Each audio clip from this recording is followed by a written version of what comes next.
Jesus,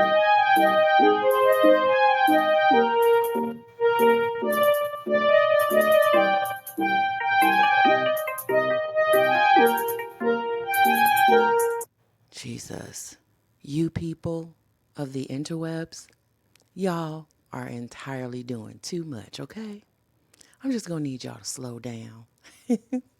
I saw so many creators covering this on yesterday, and I was like, what the freak is happening?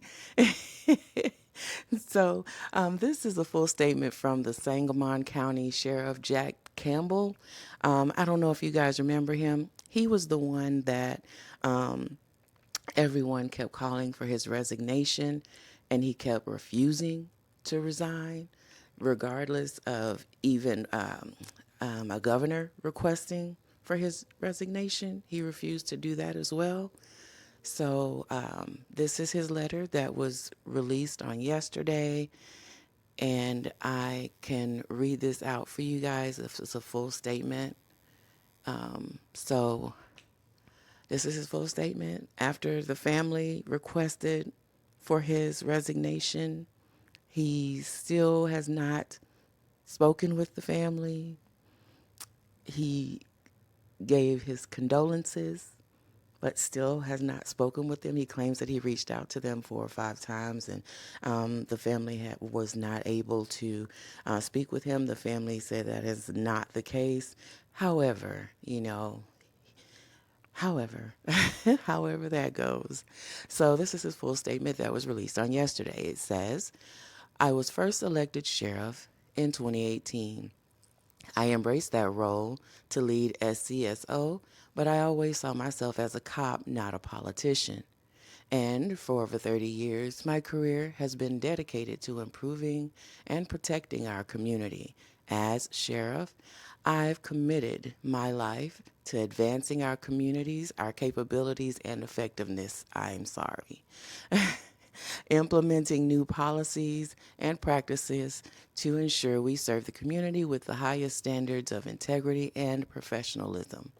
All this was done with the idea of creating a safer Sangamon County. The tragic death of Sonya Massey has been a heartbreaking event for our community.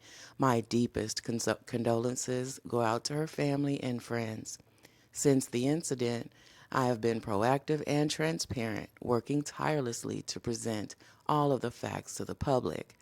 I have committed to making changes to our standards and collaborating with other units of government on ways to prevent incidents like this in the future.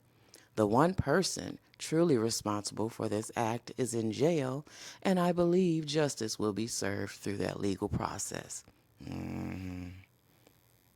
Despite these efforts, some in our community want me to pay the price for that person's actions, even threatening that I pay the price with my life, my family's lives, or the lives of my deputies. We will only persevere together as a community if we turn down the temperature and resolve to do better.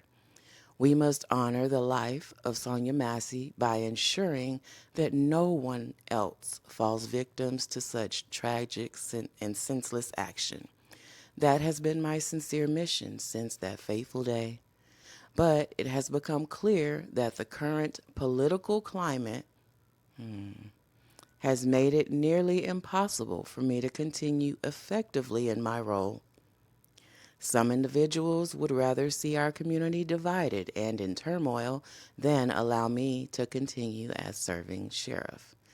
The health of me and my family, the sheriff's office, and our community has to be my priority. As elected leaders, we must always put the overall good of the community above ourselves, and I'll not risk the community that I swore to protect. For this reason, I am announcing my retirement as Sheriff of Sangamon County, effective no later than August 31st. While it is painful to say goodbye, I do so knowing I have fulfilled my duties and served to the best of my ability. I want to express my deepest gratitude to the citizens who have supported me throughout the years. I am forever grateful for the opportunity I had, for the people I've met, and for this office that I love. Jack. Now that I've read that letter, um, I I'm glad that he acknowledges that it's a tragic incident that happened to Miss Massey, that it was heartbreaking. He acknowledges that and he offers his deepest condolences. That, I will say at least he's done that. I do apologize, y'all. The trash dumpsters around here kind of going off. But anyway, so I wanted to say that much. However, the part about him not taking the office as a politician but a cop, no one asked him to be a politician. He's sheriff, not a politician, but okay.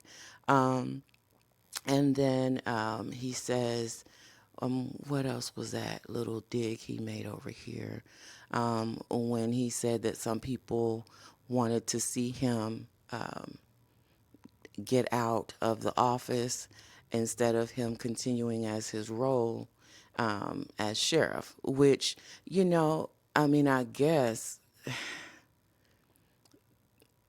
if you want to look at it that way, if that's how he chooses to see it, I mean, from where I'm sitting, I feel like he's refusing to take any accountability for him hiring Sean Grayson.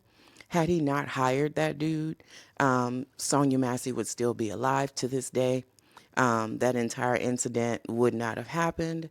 And her family and loved ones would still have her. So, I mean, I guess from his limited view, maybe he would see it that way. However, the reality of the matter is he's refusing to take any accountability. He's refusing to understand how he played his role in this entire thing. And some people feel that previous sheriffs, or the other 5 previous agencies that Sean Grayson worked with, or at least the 4, should also be fired because there should have been some form of flags, some flags that said that, hey, this dude is a problem. I think that they should not have passed the buck. There should have been a red flag or something that said, hey, let's not hire this dude. He's a danger to society, and we don't want him in our community. There should have been some prior, like it should not have ever been able to get this far.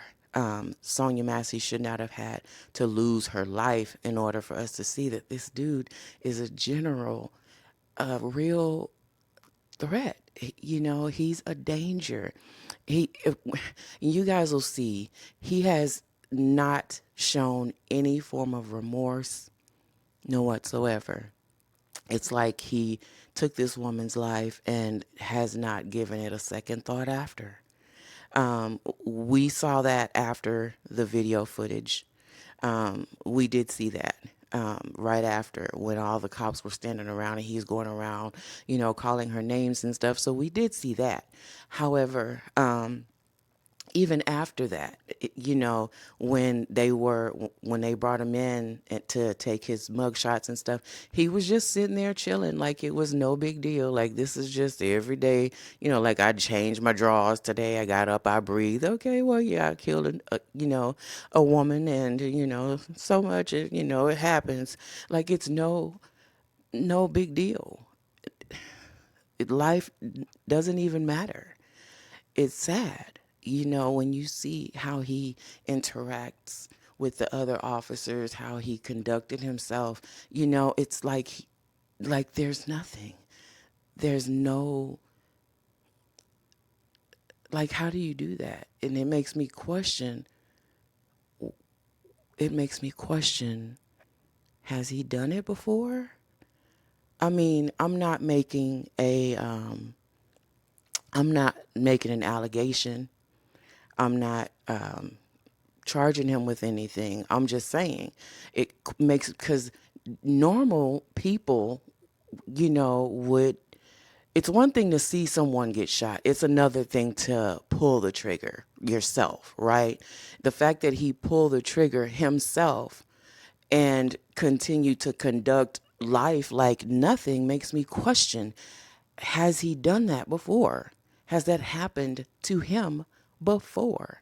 That's my question. And, maybe I'm stupid for questioning that.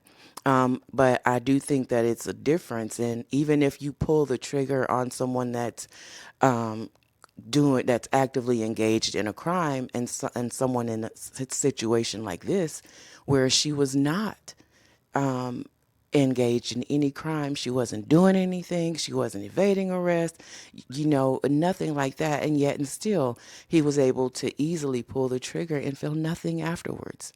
So that's my concern. That's just, some questions that I have. And my mind runs away with me sometimes. I know that. I'm sorry. But anyway, I just wanted to read that letter to you guys and let you know that he has tendered his retirement. He will still be eligible to get his retirement pension and all of those things that come along with a retired police officer, sheriff person. So he'll still be getting, his full retirement package, I'm sure. I don't know if that would have been the case had he resigned. I don't know about all of that, but yeah, so that's where that is. He'll be getting his stuff. He'll be retiring officially by the end of this month. I guess they'll get an acting sheriff in there until they can officially hire someone to fill that position. But Jesus Christ, I hope they do a much better job of vetting whoever that person is. Hopefully they'll do much better by the community. There's a reason why Sonya Massey did not want to deal with Sangamon County and she was calling Springfield Police Department instead. There's a reason for that. There's a reason for that. I don't know. I'm not local to the area, so I don't know what kind of reputation these people have. I don't know, like, what Sangamon County's reputation is local to the area as opposed to Springfield's. I don't know. But there is a reason why. There's a reason. And I'm going to show you a few more things when we go back and revisit parts of the body cam footage. The way she was looking at Sean Grayson, it's kind of sad and telling. But anyway, I will get that part 2 out to you guys as soon as possible. I wanted to go over this with you and just kind of do a rundown real quick. I'll get that part out. I'll get it edited and upload that as soon as I can. And thank you guys for being here. And thank you guys for getting me to 50 subscribers. Thank you. I'm now at 53. So thank you guys so much for subscribing and for sticking in here with me, being patient. I am trying to do much better with actually using my channel and my voice. So I thank you so much for being here. And if you're new, I hope you'll consider subscribing. I hope you'll, stay around and subscribe to our tribe. Thank you guys. Y'all have a great weekend, okay?